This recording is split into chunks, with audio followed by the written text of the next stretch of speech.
محترم سامعین کرام،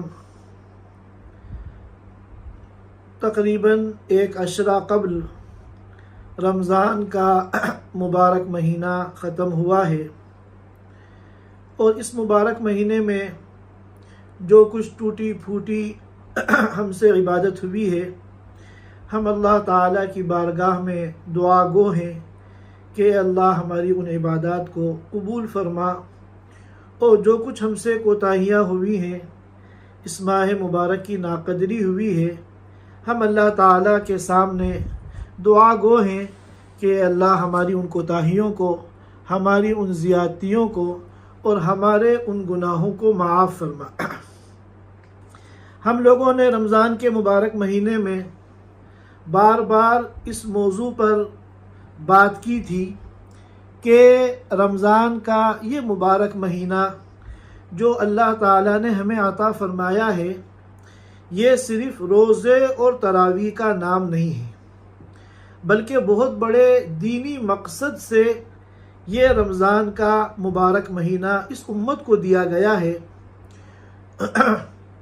اس امت کی اللہ تعالیٰ اس ماہ مبارک میں دینی تربیت فرماتے ہیں، ایک تربیتی کورس چلتا ہے تاکہ دین کے جن شعبوں میں، ایمانیات کے جن شعبوں میں اس امت میں کمزوریاں آئی ہیں، ان کمزوریوں کو دور کیا جائے، اور دین کے اعتبار سے، ایمان کے اعتبار سے، تقوی کے اعتبار سے، تعلق مع اللہ کے اعتبار سے بندوں کو زیادہ سے زیادہ مضبوط کیا جائے۔ اب ہم میں سے ہر ایک کو یہ محاسبہ کرنا ہے کہ ہمارا شمار کس طبقے میں ہے۔ ایک طبقہ تو وہ ہے کہ جس نے رمضان میں روزے رکھے اور تراویح پڑھ لی، روزوں کا ثواب مل گیا، تراویح کا ثواب مل گیا، مگر ان کے دین میں، ان کے تقوی میں، ان کے ایمان میں، ان کے تعلق مع اللہ میں، تقرب الی اللہ میں کوئی اضافہ نہیں ہوا۔ چنانچہ رمضان سے پہلے زندگی جس ڈگر پہ چل رہی تھی، ہمارے دین اور ایمان کا جو لیول اور مستویٰ تھا، جیسے ہی رمضان ختم ہوا، عید کا چاند نظر آیا، ہماری زندگی پھر اسی ڈگر پہ آ گئی، ایمان کے اسی لیول پر پھر ہماری زندگی آ گئی۔ ظاہر ہے کہ یہ وہ لوگ ہیں کہ جن کو رمضان میں روزے اور تراویح کا ثواب تو مل گیا، لیکن یہ ہے کہ رمضان جس مقصد کے لیے اس امت کو دیا گیا تھا، یہ اس مقصد میں کامیاب نہیں ہوئے۔ اور دوسرا طبقہ ایمان والوں کا وہ ہے کہ جنہوں نے رمضان کے مقصد کو سمجھا، اور رمضان میں ہونے والی جو ایک ربانی تربیت ہے، اس سے انہوں نے فائدہ اٹھایا، اور اپنے ایمان کو، اپنے دین کو، اپنے تقوی کو پہلے سے زیادہ مضبوط کیا۔ ظاہر ہے کہ یہ وہ لوگ ہیں جو رمضان کے مقصد میں کامیاب ہیں۔ اب ہم لوگوں کو محاسبہ کرنا چاہیے کہ ہمارا شمار کس طبقے میں ہے۔ کیا رمضان سے پہلے شعبان میں جو ہماری دینی حالت تھی، کیا ہم پھر اسی حالت پر آ گئے، یا ہمارے ایمان میں، ہماری عبادت میں، ہماری تلاوت میں، ہمارے ذکر میں، ہماری نمازوں میں، ہمارے تقوی میں اضافہ ہوا ہے؟ ہر ایک اپنی گردن کو جھکا کر تھوڑی دیر اپنے گریبان میں جھانک کر اپنا محاسبہ کر لے، اور کوشش یہ کرے کہ ہم رمضان سے پہلے والی جو ہماری زندگی تھی اور ہماری جو دینی کنڈیشن تھی، اب رمضان کے بعد اس میں ترقی ہو۔ اگر اس میں کوئی ترقی نہیں ہوئی، بالکل اسی لیول پہ ہماری زندگی آ گئی، تو ٹھیک، تو اس کا مطلب یہ ہے کہ رمضان جس مقصد کے لیے ہمیں دیا گیا تھا، ہم اس میں ناکام ہو گئے۔ تو ہر ایک شعبان جو رمضان سے پہلے آیا تھا، وہ زیادہ دن نہیں گزرے۔ ہم سب کو معلوم ہے کہ شعبان میں ہماری کیا حالت تھی دینی، نمازوں کا کتنا اہتمام تھا، نمازوں کا ہمیں کتنا شوق تھا، گناہوں کی کتنی نفرت تھی، گناہوں سے بچنے کا کتنا ہمارے اندر جذبہ تھا۔ دن میں ہم 1 یا 2 مرتبہ قرآن کھول کے اس کی تلاوت کرتے تھے یا نہیں تھے، نوافل کی ہمیں توفیق ہوتی تھی یا نہیں تھی۔ وہ شعبان والی جو ہماری ایمانی اور دینی حالت تھی وہ ہم سب کے علم میں ہے۔ اب ہماری ذمہ داری ہے کہ ہم اس حالت کو سوچیں اور آج کی اپنی موجودہ کنڈیشن کو سوچیں اور اس میں بہتری لانے کی کوشش کریں، تاکہ ہمارا شمار ان لوگوں میں نہ ہو جن کو رمضان ملا مگر جس مقصد کے لیے یہ رمضان دیا جاتا ہے اس مقصد میں وہ ناکام ہو گئے، محروم رہ گئے۔ لہٰذا ہم رمضان میں تو ایک ماحول ہوتا ہے، شیاطین کو بند کر دیا جاتا ہے، اللہ کی طرف سے رحمتوں کا فیضان ہوتا ہے۔ جو لوگ فرض نماز مسجد میں پڑھنا مشکل ہوتا ہے، رمضان کے اندر تو وہ اللہ کی توفیق سے 20 رکعت کھڑے ہو کے تراویح پڑھتے ہیں۔ غیر رمضان میں جن کے لیے فجر کی نماز میں اٹھنا مشکل ہوتا ہے وہ تہجد کے وقت سحری کے لیے کھڑے ہوتے ہیں۔ تو رمضان تو اللہ کے فضل سے جیسا ہمارا گزرا ہے وہ گزرا ہے، لیکن اب رمضان کے بعد شوال کی جو زندگی ہے یہ ہمارے محاسبے کی ہے۔ یہاں اب ہمارا امتحان شروع ہو رہا ہے کہ شعبان کے مقابلے میں کتنی ترقی ہوئی۔ شعبان میں جیسا ہمارا نمازوں کا اہتمام تھا، نماز با جماعت کی فکر تھی، گناہوں سے بچنے کا اہتمام تھا، گناہوں سے بچنے کی فکر تھی، اتباع سنت کا شوق تھا، ایک ایک سنت پر عمل کرنے کا جذبہ تھا، اب اس میں کتنا اضافہ ہوا ہے۔ لہذا ہم اس زندگی کو سوچیں جو رمضان سے پہلے تھی اور آج کی زندگی کو سوچیں اور کوشش کر کے ہم اس میں اضافہ کرنے کی محنت کریں۔ نماز پہلے سے زیادہ ہم اہتمام سے پڑھیں، گناہوں سے بچنے کا پہلے سے زیادہ اہتمام کریں، اور قرآن پاک کی تلاوت کا اہتمام کریں۔ یہ نہیں کہ رمضان بند ہوا قرآن بھی ہم نے بند کر کے رکھ دیا، اب اگلے رمضان میں اسے کھولیں گے، نہیں۔ ٹھیک ہے رمضان میں جتنا اللہ توفیق دیتے تھے آپ اتنا نہیں پڑھ سکتے تو کم از کم دن میں 1 مرتبہ تو قرآن کو ضرور کھولیے۔ اذان ہو گئی ہے مسجد میں، آپ فارغ ہیں، یہ مت سوچئے کہ ابھی تو نماز میں آدھا گھنٹہ ہے، 20 منٹ ہے، 25 منٹ ہے۔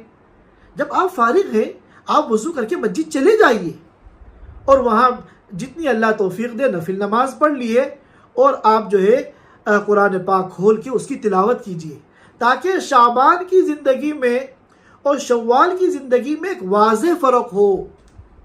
اسی طرح جو گناہ ہم پہلے کرتے تھے ہم بالاہتمام ان گناہوں سے بچنے کی فکر کریں، پھر جو کچھ ہمارے دین میں ترقی ہو ہم اس پر اللہ کا شکر ادا کریں اور اللہ تعالیٰ سے مزید توفیق کا سوال کریں۔ دیکھیے دین بہت آسان ہے، بس تھوڑی سی فکر کرنے کی ضرورت ہے۔ ذرا سا ہم فکر کریں گے اپنے کو دیندار بنانے کی، اللہ کو راضی کرنے کی، گناہوں سے بچنے کی، تو اس فکر پر ہی اللہ ہماری مدد کریں گے اور اللہ ہمیں توفیق دیں گے اور ہمارے قدم آگے بڑھیں گے اور ہم انشاءاللہ ایسی زندگی گزارنے والے بن جائیں گے جیسا اللہ اور اس کے رسول زندگی بندوں سے چاہتے ہیں۔ رمضان سے پہلے ہم کھل کے غیبتیں کرتے تھے، اب اس پہ ذرا کنٹرول کریں، لگام لگائیں۔ جب بھی کسی مجلس میں بیٹھیں تو پہلے تولو پھر بولو، یہ ہماری سوچ ہونی چاہیے۔ یہ نہیں کہ جو منہ میں آیا بول دیا، پہلے تولو پھر بولو۔ اسی سلسلے کی ایک حدیث ہے جس میں بڑی رہنمائی ملتی ہے ہمیں۔ اس موقع پر اگر ہم اس حدیث کو سنیں اور اس کو سمجھیں، اس پر عمل کریں اور دوسروں کو تک بھی اس حدیث کے مضمون کو پہنچائیں تو انشاءاللہ ہمارے اس مقصد کے اندر ہمیں بڑی کامیابی ملے گی۔ سنن ترمذی میں امام ترمذی رحمۃ اللہ علیہ نے یہ حدیث نقل فرمائی ہے حضرت ابو ہریرہ رضی اللہ تعالیٰ عنہ کی۔ حضرت ابو ہریرہ رضی اللہ تعالیٰ عنہ فرماتے ہیں کہ ایک موقع پر اللہ کے رسول صلی اللہ علیہ وسلم نے فرمایا کہ 5 باتیں ہیں 5 باتیں ہیں جو ان باتوں کو مجھ سے سیکھے گا اور پھر اس پر عمل کرے گا اور ان لوگوں تک اس بات کو پہنچائے گا جو اس پر عمل کریں گے۔ حضور نے یہ کہہ کے سوال کیا، کون ایسا ہے جو یہ 5 باتیں مجھ سے سنے اور سمجھے، خود بھی عمل کرے اور دوسروں تک بھی ان باتوں کو پہنچائے تاکہ ان کو بھی عمل کی توفیق ہو۔ تو حضرت ابو ہریرہ رضی اللہ تعالی عنہ نے عرض کیا، انا یا رسول اللہ، اے اللہ کے رسول میں راضی ہوں، میں اس عمل کے لیے تیار ہوں کہ وہ 5 باتیں آپ سے سیکھ کر خود بھی میں عمل کروں گا اور دوسروں کو بھی عمل کی دعوت دوں گا۔ چنانچہ ابو ہریرہ رضی اللہ تعالیٰ عنہ فرماتے ہیں کہ اللہ کے رسول صلی اللہ علیہ وسلم نے میرا ہاتھ پکڑا اور میری انگلیاں پکڑ کر ایک ایک بات جو ہے وہ بیان کی، 5 باتیں بیان کی، ایک ایک کر کے میری انگلیاں پکڑ کر وہ 5 باتیں بیان کی۔ سب سے پہلے فرمایا، سب سے پہلی بات فرمایا، اتق المحارم تکن اعبد الناس، گناہوں سے بچو، سب سے بڑے عابد بن جاؤ گے۔ گناہوں سے بچو، سب سے بڑے اللہ کے عبادت گزار بن جاؤ گے۔ دوسری بات فرمائی، وَارْضَ بِمَا قَسَمَ اللَّهُ لَكَ تَكُنْ أَغْنَى النَّاسِ، اللہ نے تمہاری قسمت میں جو لکھ دیا ہے اس پر تم راضی ہو جاؤ۔ تَكُنْ أَغْنَى النَّاسِ، تو لوگوں میں سب سے بڑے مالدار بن جاؤ گے، غنی بن جاؤ گے، بے نیاز بن جاؤ گے۔ اور تیسری بات فرمائی، وَأَحْسِنْ إِلَى جَارِكَ تَكُنْ مُؤْمِنًا، اپنے پڑوسی کے ساتھ حسن سلوک کرو تو تم پکے ایمان والے بن جاؤ گے۔ اور چوتھی بات فرمائی، وَأَحِبَّ لِلنَّاسِ مَا تُحِبُّ لِنَفْسِكَ تَكُنْ مُسْلِمًا، جو تم اپنے لیے پسند کرتے ہو وہی دوسروں کے لیے پسند کرو تو تم سچے مسلمان بن جاؤ گے۔ اور 5ویں اور آخری بات ارشاد فرمائی، لا تکثر الضحک فإن کثرة الضحک تمیت القلب، زیادہ مت ہنسا کرو، زیادہ ہنسنے سے دل مردہ ہو جاتا ہے۔ زیادہ ہنسنا، ٹھٹے لگانا، یہ دل کو مردہ کر دیتا ہے۔ یہ انتہائی جامع کلمات ہیں اور انتہائی قیمتی بات ہے۔ اگر ہم غور کریں تو پورے دین کا اس میں خلاصہ ہے۔ اس میں عبادات بھی آ گئی، اس میں معاشرت بھی آ گئی، معاملات بھی آ گئے اور حسن اخلاق بھی آ گئے۔ اخلاقیات، معاملات، عبادت، معاشرت، ساری چیزیں ان 5 چیزوں کے اندر آ گئی۔ لہذا چونکہ یہ حدیث بہت جامع ہے، ہم ان 5 باتوں کو الگ الگ بیان کریں گے۔ تو آج کی اس مجلس میں انشاءاللہ ہم ان 5 باتوں میں جو سب سے پہلی بات ہے ہم اس پر بات کریں گے۔ اگلی مجلسوں میں انشاءاللہ ہم جو دوسری اگلی باتیں ہیں ہم انشاءاللہ ان پر گفتگو کریں گے۔ پہلی بات کیا ہے؟ فرمایا اللہ کے رسول صلی اللہ علیہ وسلم نے، اتق المحارم تکن اعبد الناس، گناہوں کو چھوڑ دو، اللہ کے سب سے بڑے عبادت گزار بن جاؤ گے۔ یہ بات تو ہمیں بڑی عجیب سی لگ رہی ہے۔ ہم تو یہ سمجھتے ہیں کہ عابد وہ ہے جو سب سے زیادہ عبادت کرے، نمازیں پڑھے لمبی لمبی، روزے رکھے پیر جمعرات کے اور کثرت سے روزے رکھے، خوب صدقات کرے، خیرات کرے، تلاوت کا اہتمام کرے، ذکر کا اہتمام کرے، وہی ہمیں عابد نظر آتا ہے، عبادت کرنے والا۔ لیکن یہاں جبکہ سب سے بڑے عابد کو بیان کیا جا رہا ہے تو وہاں نماز روزے کا کوئی ذکر ہی نہیں۔ کیا فرما رہے ہیں اللہ کے رسول؟ اتق المحارم تکن اعبد الناس، گناہوں سے بچو، سب سے بڑے اللہ کے عبادت گزار بن جاؤ گے۔ معلوم ہوا کہ سب سے بڑی جو عبادت ہے وہ گناہوں سے بچنا ہے۔ ہم گناہوں سے بچنے کو عبادت ہی نہیں سمجھتے۔ یاد رکھیے 3 چیزیں ہیں۔ ایک تو ہے فرائض اور واجبات، سب سے اول نمبر پہ ان کا درجہ ہے۔ سب سے پہلے ہم سے جو مطالبہ ہے فرائض پورے کرو، واجبات پورے کرو، چاہے وہ حقوق اللہ کے فرائض ہوں، نماز روزے ہوں، یا حقوق العباد کے فرائض ہوں، بندوں کے حقوق ہوں، سب سے پہلے ہمیں ان کو پورا کرنا ہے۔ دوسرے نمبر پہ ہے گناہوں کو چھوڑنا، گناہوں سے بچنا، ہر قسم کے چھوٹے بڑے گناہ، وہ گناہ جو حقوق اللہ کی لائن کے ہیں، وہ گناہ جو حقوق العباد کی لائن کے ہیں، ان تمام گناہوں سے بچنے کا ہم سے مطالبہ کیا جا رہا ہے۔ یہ دوسرے نمبر پر ہے۔ اور تیسرے نمبر پہ ہے نوافل کا اہتمام، زیادہ سے زیادہ نفل نمازیں، تلاوت، ذکر، تسبیح، فرض حج کے بعد نفل حج، عمرے، اللہ کے راستے میں انفاق، یہ تمام جو نوافل ہیں ان کا درجہ تیسرے نمبر پر ہے۔ ہمارے یہاں بعض لوگوں میں یہ غلط فہمی ہے کہ وہ دوسرے نمبر پر نوافل کو رکھتے ہیں اور تیسرے نمبر پہ ترک منکرات کو رکھتے ہیں، یعنی گناہوں کو چھوڑنا۔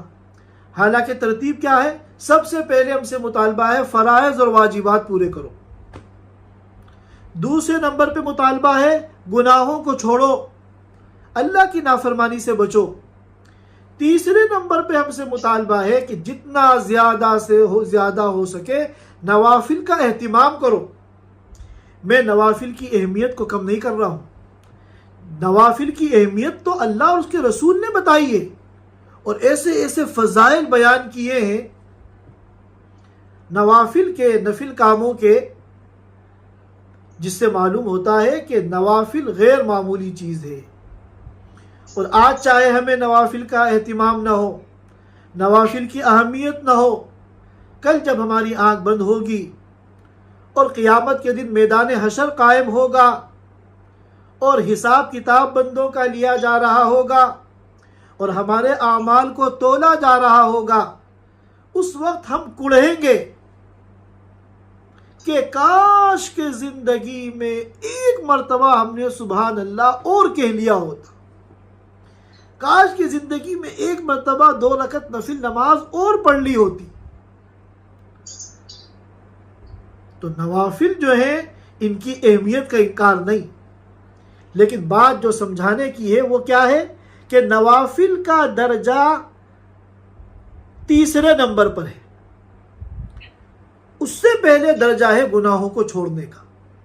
ہمارے معاشرے میں ایک بڑی تعداد مسلمانوں کی ایسی ہے کہ جو فرائض اور واجبات تو پورے کرتے ہیں، وہ تو پہلے نمبر پہ ہے اور اس کو پہلے نمبر پہ سبھی رکھتے ہیں،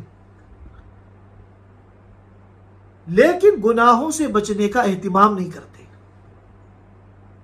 بڑی بڑی مثالیں ہمارے سامنے ہیں کہ بڑا نوافل کا اہتمام، تہجد کا بھی اہتمام، تلاوت کا بھی اہتمام، مسجد میں پہلے سے آنے کا اہتمام، دعاؤں کا، ذکر کا اہتمام، اور اللہ کے راستے میں خرچ کرنے کا اہتمام، صدقات اور خیرات کا اہتمام، اور سال میں کئی مرتبہ عمرے کا اہتمام، لیکن گناہوں سے بچنے کا اہتمام نہیں۔ حالانکہ گناہوں سے بچنے کا جو مطالبہ ہے وہ نوافل سے پہلے ہے، اور اس میں بھی بات جب بہت زیادہ بگڑ جاتی ہے جب بندہ ایسے گناہ کرتا ہے جو حقوق العباد کی لائن کے ہیں۔ ہم نے اپنی آنکھوں سے ایسے لوگ دیکھے ہیں کہ جن کی عبادت قابل رشک ہے اور وہ بڑے خیر کے کام کرتے ہیں، لیکن انہوں نے غریبوں کا حق مار رکھا ہے، رشتہ داروں کے حقوق مار رکھے ہیں، حقوق العباد میں، معاملات میں اور معاشرت میں ان کا ریکارڈ بہت خراب ہے۔ ان کی ٹوپ ٹوپی ہے، داڑھی ہے، دیکھنے میں بزرگ ہیں، اللہ والے ہیں، لیکن ایک عام آدمی ان سے معاملات کرتے ہوئے ڈرتا ہے۔ تو یہ انتہائی افسوسناک بات ہے۔ یاد رکھیے، گناہوں کے چھوڑنے کے سلسلے میں تو قیامت کے دن ہم سے پوچھا جائے گا کہ فلاں گناہ تم نے کیوں نہیں چھوڑا، یہ گناہ تم نے کیوں کیے، لیکن نوافل کے بارے میں نہیں پوچھا جائے گا۔ نوافل کے فوائد بے شمار ہیں، لا تعد ولا تحصیٰ ہے۔ ایک ایک آیت کی تلاوت، ایک ایک تسبیح قیامت کے دن ایسا کام آئے گی کہ ہم سوچ بھی نہیں سکتے۔ لیکن نوافل کا اگر کسی نے اہتمام نہیں کیا تو قیامت کے دن اس سے پوچھا نہیں جائے گا کہ تم نے نفل کام کیوں نہیں کیے۔ لیکن گناہ اگر کیے ہیں، گناہوں کو نہیں چھوڑا ہے، تو یاد رکھیے قیامت کے دن جواب دینا پڑے گا۔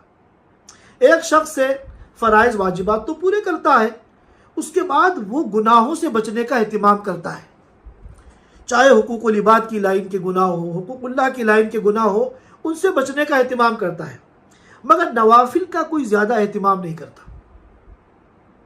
بس فرائض پورے کر لیے اور اپنے کو گناہوں سے بچا لیا بس۔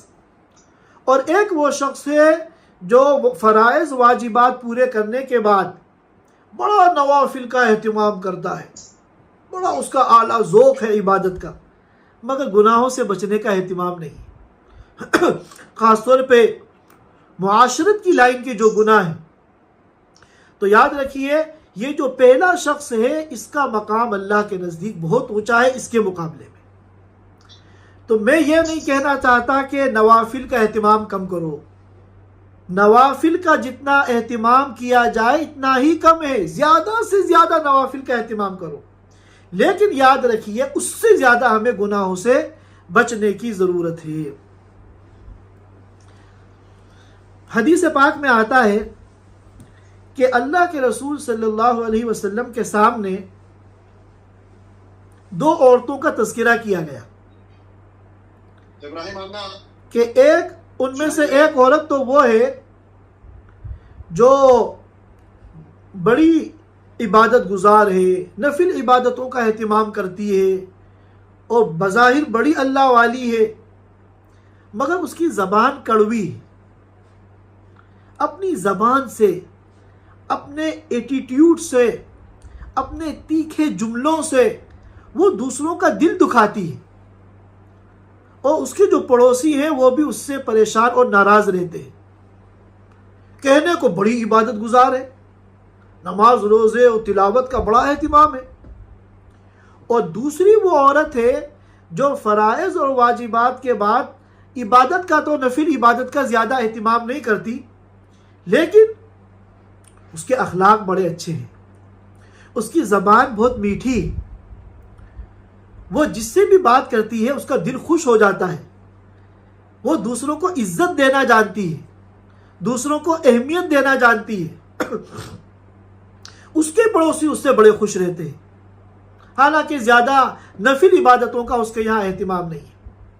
تو اللہ کے رسول صلی اللہ علیہ وسلم سے پوچھا گیا کہ ان دونوں عورتوں میں کون افضل ہے؟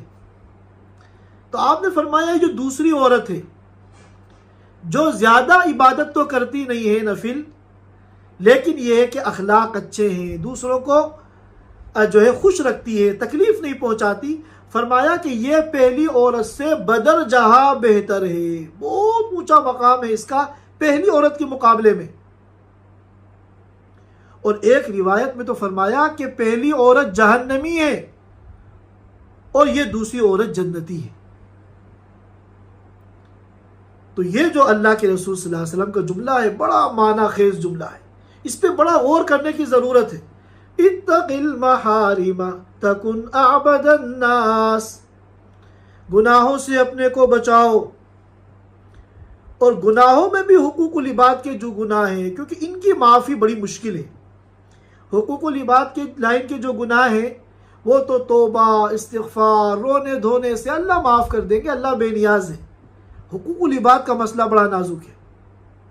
ہر قسم کے گناہوں سے اپنے کو بچا لو، تکن اعبد الناس، اللہ کے سب سے بڑے عابد، سب سے بڑے عبادت گزار تم بن جاؤ گے۔ اب مسئلہ کیا ہے؟ الحمدللہ بہت سے ایسے موٹے موٹے گناہ ہیں جن سے ہم بچنے کا اہتمام کرتے ہیں اور اللہ کی توفیق سے ان گناہوں میں ہم مبتلا نہیں ہوتے۔ شراب پینا، زنا کرنا، جوا کھیلنا اور ناچ گانوں کی مجلسوں میں شرکت کرنا، خنزیر یا حرام جو چیزیں ہیں ان کو کھانا، ہم ان گناہوں سے تو بچتے ہیں اور ان کو ہم گناہ بھی سمجھتے ہیں، لیکن بہت سے ایسے گناہ ہیں جن کو ہم گناہ ہی نہیں سمجھتے، حالانکہ وہ گناہ کبیرہ ہے۔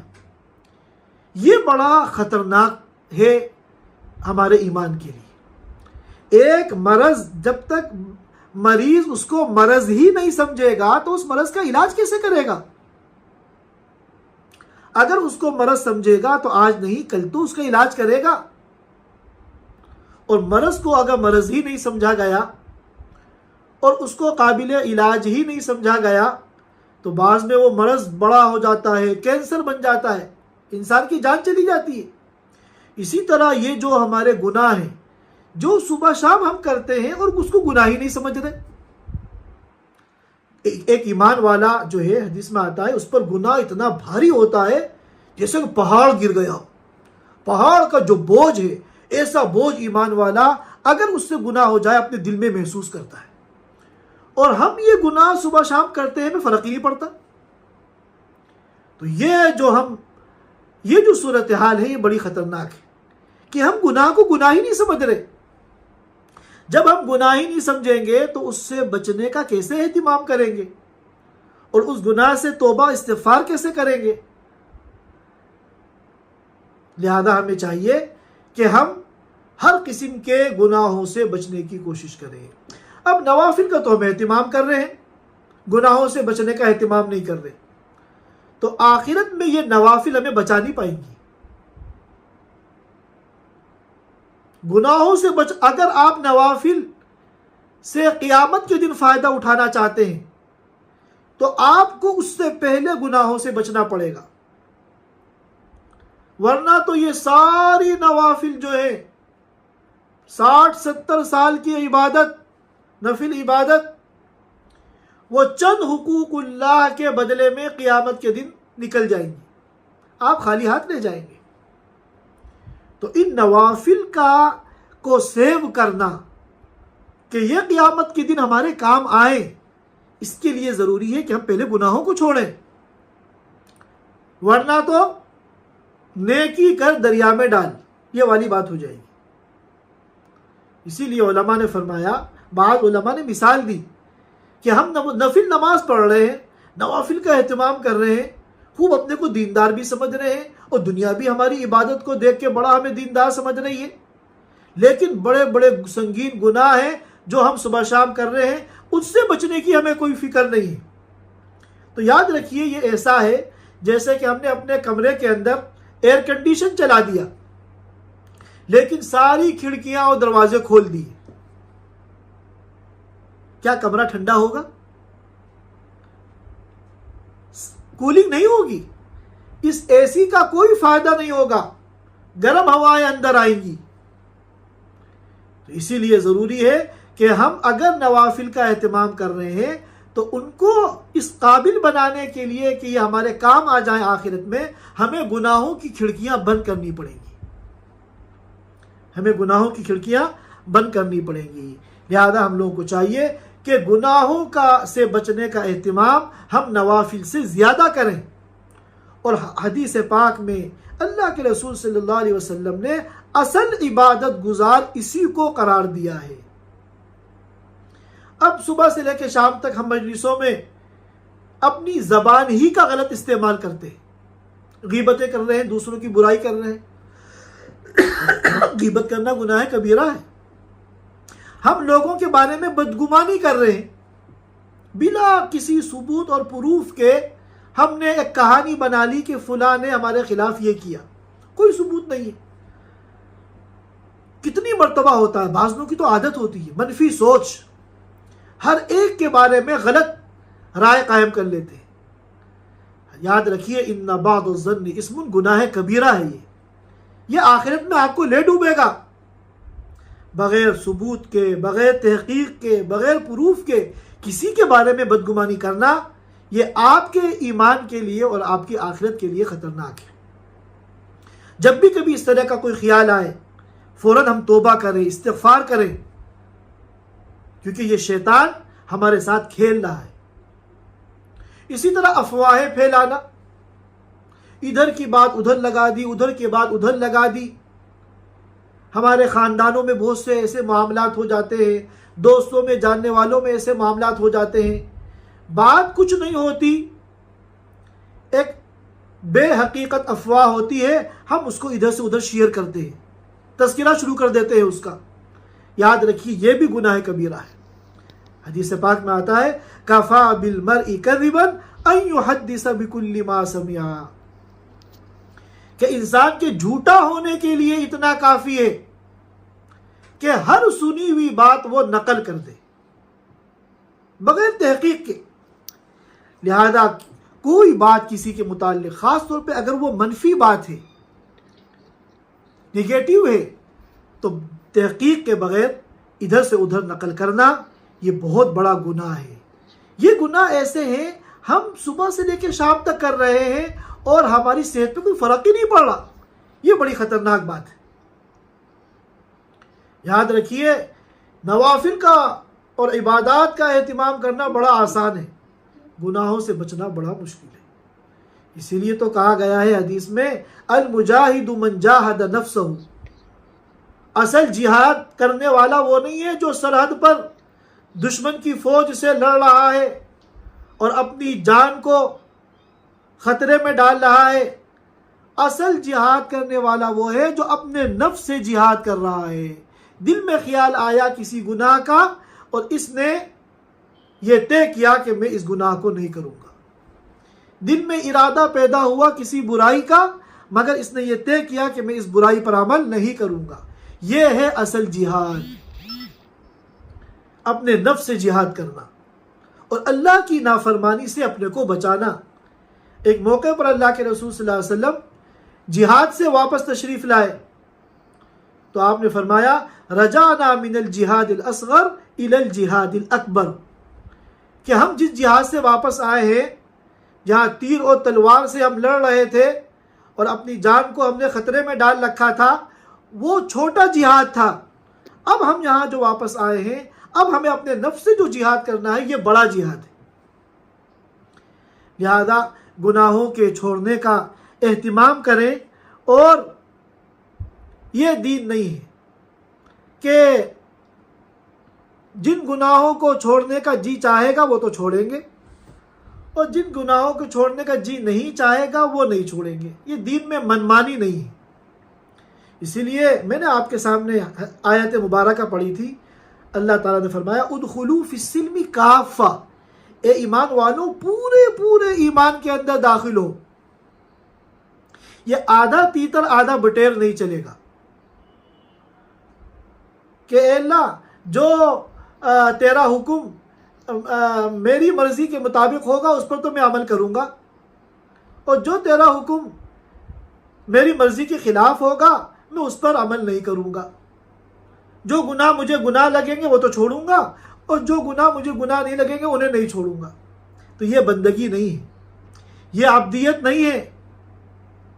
عبدیت تو یہ ہے، بندگی تو یہ ہے کہ اللہ کے ہر حکم کو ماننا ہے، ہمارا نفس چاہے یا نہ چاہے، ہمیں اللہ کے ہر حکم کو پورا کرنا ہے۔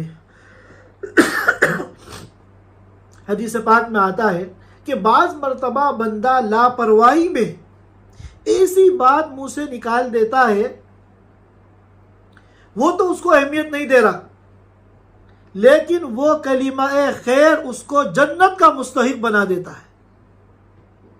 کسی موقع پر آپ نے سبحان اللہ کہا، اس جذبے سے اور دل کی گہرائی سے اور اللہ کی عظمت کے یقین سے آپ کے منہ سے یہ لفظ سبحان اللہ نکلا، ہم تو سبحان اللہ کہہ کر بھول گئے، لیکن اس کلمہ خیر نے ہم کو جنت کا مستحق بنا دیا۔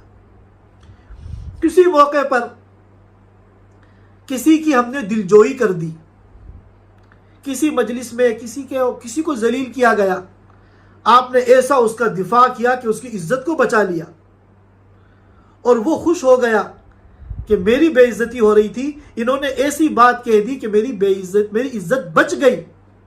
آپ تو یہ کہہ کر اس مجلس سے اٹھ گئے، لیکن اللہ فرماتے ہیں کہ بعض مرتبہ بندہ لاپرواہی میں بغیر کسی اہتمام کے کوئی ایسی خیر کی بات منہ سے نکال دیتا ہے کہ یہ کلمہ خیر اس کو جنت کا مستحق بنا دیتا ہے۔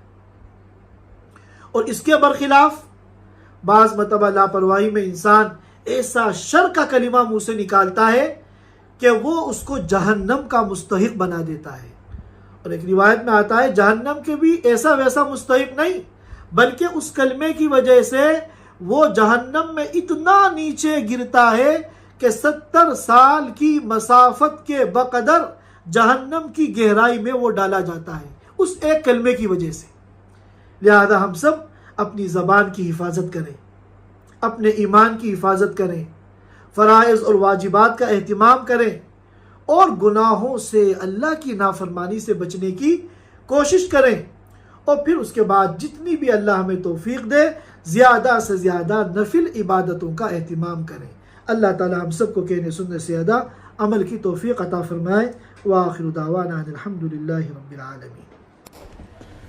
Thanks for watching. Don't forget to like, comment, share and subscribe to Al Wahid channel.